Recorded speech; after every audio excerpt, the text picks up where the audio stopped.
Hi, I'm Daniel Zengel with PRP Labs, joined by Don Lipscomb once again, and we're going to be doing a quick video on the use of PRP for bone regeneration in maxillary sinus augmentation surgeries. So this is something that is very common in orthodontic surgery when a patient has lost teeth and there needs to be sinus augmentation.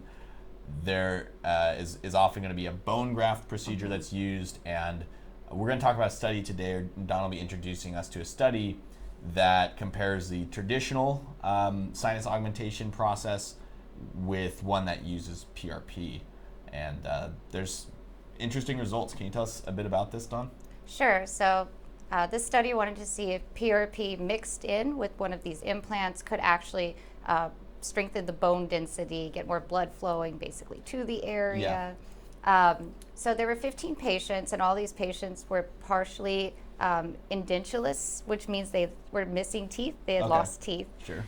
And so when this occurs, basically you don't have enough bone really to lay for implants. Right. So oftentimes what they'll do is in the maxillary sinus floor, they'll implant just sort of a graft or an implant, Right. basically to lay a new foundation, so that then you can have whatever other procedure would come next, depending on how severe it is, I guess. So the patients were divided into two groups. There were 10 patients that received an implant that had been mixed with this platelet-rich plasma gel that we will see later why we want to do it in gel form. Sure. And then there were 5 patients that just got the implant without any additional PRP. Sure, and I think it's worth mentioning that this is one of the original uses of PRP is to help with bone grafts. Yeah. If you actually look at the FDA code that gives clearance to PRP products, it's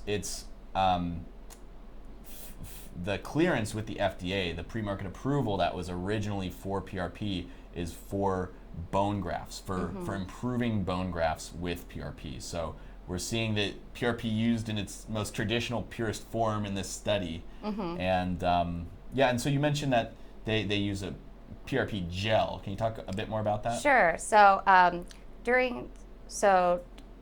for certain procedures, which tend to be like superficial wounds or these bone grafts, then what you're going to want to do is actually use an activator at the end of the procedure right before or I guess in this case you're going to wait a little bit, but you'll use something like thrombin or calcium chloride, which they used actually both of those in this.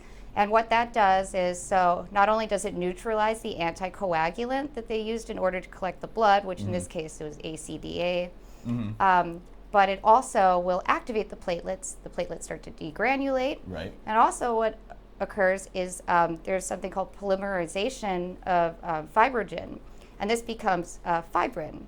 So it makes sort of like that nice mesh structure that you'd see in a blood clot. Right, exactly. And so not only does this capture the platelets and hold them in place, but also it forms, once again, like this gel solution that can be spread all onto this implant. So whenever they actually surgically implant it, then it's not going to get immediately washed away, for instance, and the platelets are going to stick to this fibrin and continue to secrete the growth factors that some of them take as long as a week to all be for the entire degranulation process to occur. Right, exactly. So you're saying that PRP is normally in a liquid form, right? When you take the blood, you separate the platelets, you end up with a liquid solution, and that can be injected to a patient.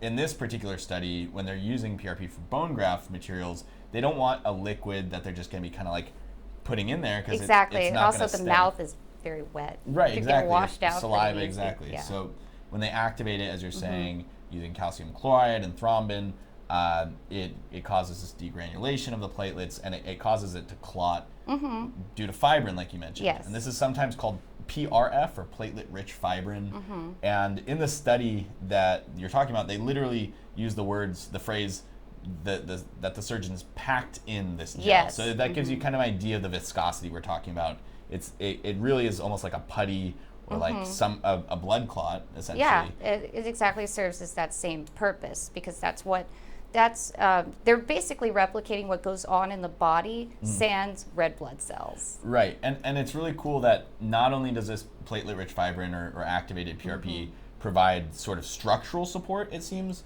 but as you mentioned, over the next, week potentially, this platelet-rich fibrin is going to be releasing growth factors that are going to aid in the healing process. Hopefully. Exactly. And so in terms of the results, after they did bone biopsies during the procedure at 3 months and at 6 months. Okay. They didn't really see significant differences between the two groups at 3 months, so there weren't statistically significant differences. However, at 6 months, not only did they see much better bone density, but the histological examination also revealed that angiogenesis had improved in the PRP group. So this means that new capillaries were being fed basically into the new structure. Okay, that's a good sign.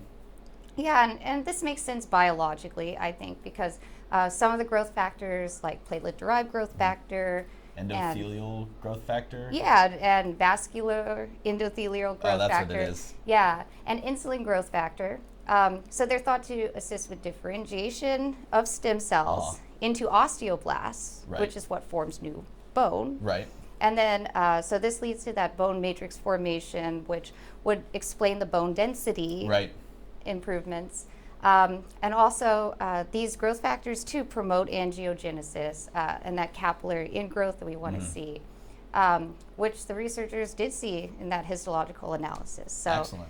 And also, it normally takes up to 6 months for a bone to fully repair. So it makes sense that they wouldn't see huge differences at 3 months. But yeah.